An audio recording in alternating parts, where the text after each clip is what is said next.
In today's episode, Danielle asks, I have started writing blog posts on our company website. Should I use the same content for email marketing? Should I just reuse the content or link back to the site? What about social media?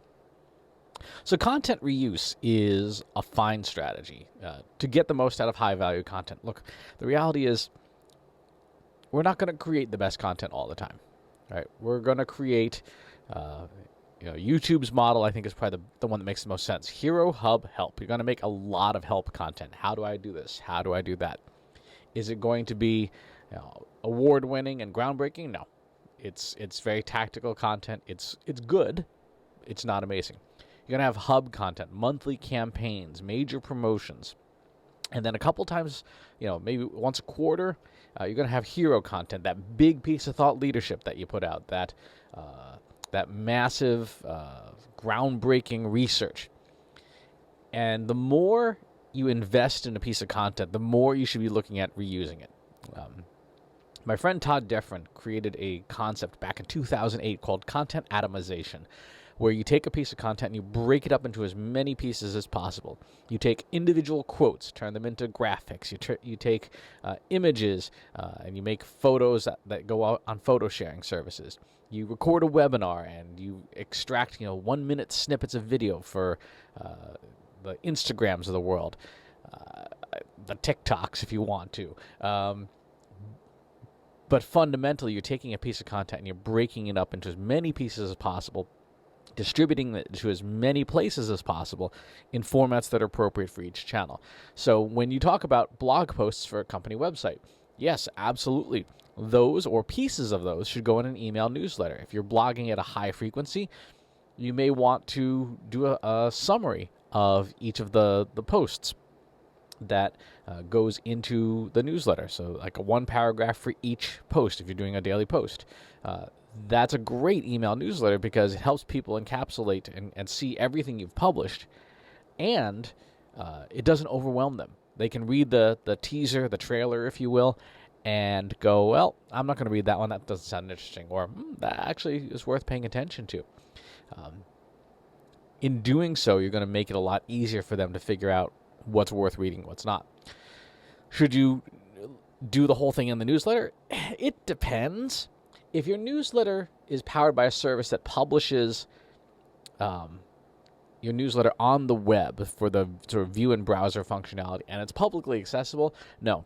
Don't put the whole content of the blog post in the newsletter because you're going to create duplicate content, right?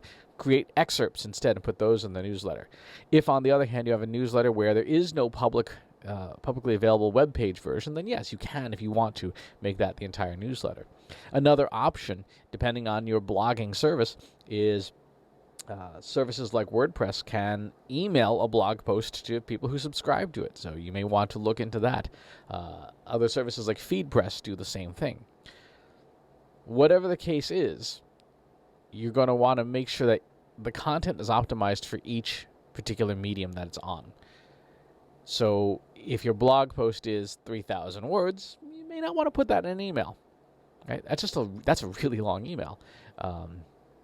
And unless you write for mobile device screens, there's a very real possibility that it will not interest people.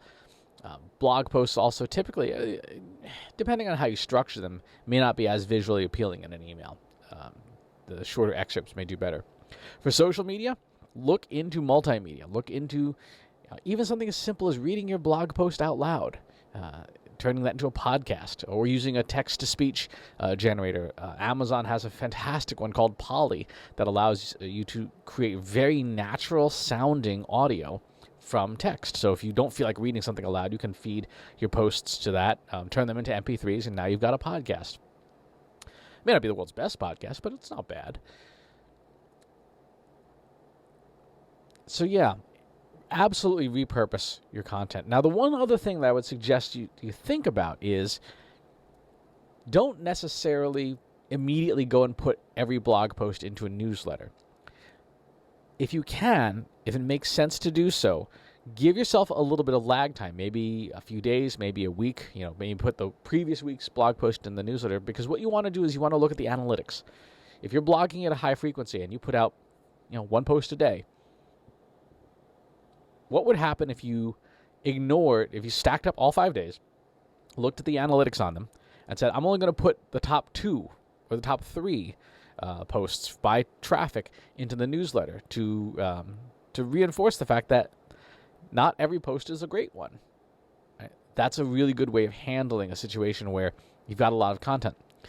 When I do content curation, I will look at the analytics for different pieces of content that other people have written and share only the ones that rank most highly, because I don't want to put things in an email newsletter that aren't of interest to other people.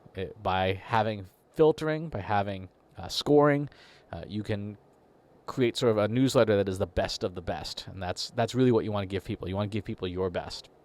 Email is still a great way to get the attention of others. So those are some suggestions for reusing content. It's absolutely a good idea. Make sure that you do it well. Make sure that you make content for each channel as it's appropriate to that content, and focus on the analytics so that you're only sharing the best stuff to people in any medium, in any format. If you have follow-up questions about this topic, please leave them in the comments box below. Subscribe to the YouTube channel and the newsletter. I'll talk to you soon. Take care.